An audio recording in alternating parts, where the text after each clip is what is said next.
கர்த்தருடைய பரிசுத்த நாமத்திற்கு மகிமை உண்டாகட்டும். மகிமையான ஒரு காலையில உங்களை சந்திப்பதில் சந்தோஷம் அடைகிறேன். ஏசாயா 60:20 சொல்லுகிறது, உன் சூரியன் இனி அஸ்தமிப்பதுமில்லை, உன் சந்திரன் மறைவதுமில்லை, கர்த்தரே உனக்கு நித்திய வெளிச்சமாயிருப்பார், உன் துக்க நாட்கள் முடிந்து போகும். கர்த்தர் நம்முடைய வாழ்க்கையில நித்திய வெளிச்சமாய் இருப்பதினால இனி துக்கம் நம்முடைய வாழ்க்கையை சூழ்ந்து கொள்வதில்லை. இன்றைக்கு அநேகருடைய வாழ்க்கையிலே பலவிதமான துக்கங்கள் இருக்கிறது. வியாதியினால் துக்கம், கடன் பாரத்தினால் துக்கம், மனுஷ வார்த்தைகளினால் உண்டான துக்கம்.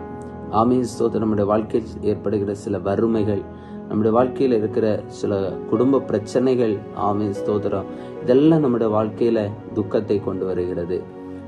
கர்த்தர் நம் துக்கத்தோடு இருக்கிறதை எல்லாம் விரும்புகிறது. கர்த்தர் நம்ம சந்தோஷத்தை விரும்புகிறார். நீங்கள் எப்பொழுதும் சந்தோஷமாய் இருங்களேன், மறுபடியும் சந்தோஷமாய் இருங்கள் என்று அவர் நமக்கு சொல்லுகிறார். அப்படியானால் ஆண்டவர் நம்முடைய வாழ்க்கையில சந்தோஷத்தை தான் எதிர்பார்க்கிறார். ஆனால் நம்முடைய வாழ்க்கையில ஏன் துக்கம் வருகிறதுன்னா சாத்தான் தான் காரணம். பிசாசு நம்முடைய வாழ்க்கையில வேதனைகளையும் துக்கங்களையும் கொண்டு வந்து எப்படியாவது ஆத்மீக வாழ்க்கையில நம்மை விலக வைக்க வேண்டும் என்று அவன் போராடுகிறான். அதற்கு அவன் எடுக்கிற ஒரு ஆயுதம்தான் நம்முடைய வாழ்க்கையிலே கொண்டு வருகிற துக்கங்கள். ஆமீன் ஸ்தோத்திரம். பிரியமான தெய்வ பிள்ளைகளே, ஆனால் ஆண்டவர் சொல்லுகிறான், நான் உங்களுக்கு நித்திய வெளிச்சமாய் இருக்கிறேன். கர்த்தர் அவர் வெளிச்சமாய் இருக்கிறார். ஆமீன் ஸ்தோத்திரம். அவர் நித்திய வெளிச்சமாய் இருக்கிறதுனால துக்கம் ஒருபோதும் நம்முடைய வாழ்க்கையை ஆண்டு கொள்ள அவர் அனுமதிக்க மாட்டார். ஒருவேளை இன்றைக்கு துக்கங்களோடு ஒருவேளை நீங்க இருக்கிறீங்கன்னா சோர்ந்து போகாதீங்க. இன்றைக்கு கர்த்தர் உங்க வாழ்க்கையில ஒரு நித்திய வெளிச்சமாக, ஆமீன் ஸ்தோத்திரம், நிரந்தரமான வெளிச்சமாய் ஏசப்பா உங்க வாழ்க்கையில வரப்போகிறார். ஆமீன் ஸ்தோத்திரம். அவர் என் வாழ்க்கையில வர வேண்டும் என்று சொல்லி நாம் வாஞ்சிப்போம். அங்கே துக்கத்திற்கு இடமில்லை. ஏசப்பா நம்முடைய வாழ்க்கையில வரும்பொழுது ஒரு சந்தோஷம் நமக்குள்ள நிச்சயமாய் வரும்.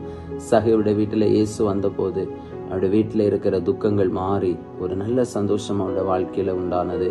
பாருங்கள், மார்த்தாள் மரியாள் லாசருவை இழந்து போன துக்கத்தோடு நின்ற போது இயேசு அவங்க வாழ்க்கையில வந்த போது அங்கே ஆமீன் ஸ்தோத்திரம், துக்கங்கள் மாறி ஒரு பெரிய சந்தோஷம் அந்த வீட்டிற்குள்ளே உண்டானது.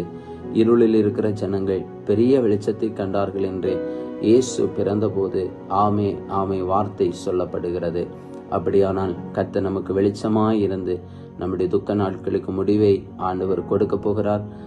இயேசுப்பாவை நம்ம வாழ்க்கையில ஏற்றுக்கொள்வோம். கர்த்தர் இந்த வார்த்தைகளினால் இந்த நாளிலும் உங்களை ஆசீர்வதிப்பாராக. ஜெபிப்போமா. எங்களை அளவுக்கு அதிகமாக நேசிக்கிற பரலோக பிதாவே, கர்த்தர் எங்களுக்கு நித்திய வெளிச்சமாய் இருந்து எங்க துக்க நாட்களை விலக்கி போட்டு ஒரு உண்மையான சந்தோஷத்தை ஏசப்பா தரப்போகிறமைக்கா நன்றி. இந்த நாளில எல்லாரையும் அப்படி ஆசீர்வதிங்கப்பா. ஒவ்வொருவரையும் ஜெபித்து வாழ்த்தி ஆசீர்வதிக்கிறேன் நல்ல பிதாவே. ஆமேன். God bless you. கர்த்தர் உங்களை ஆசீர்வதிப்பார். ஆமேன்.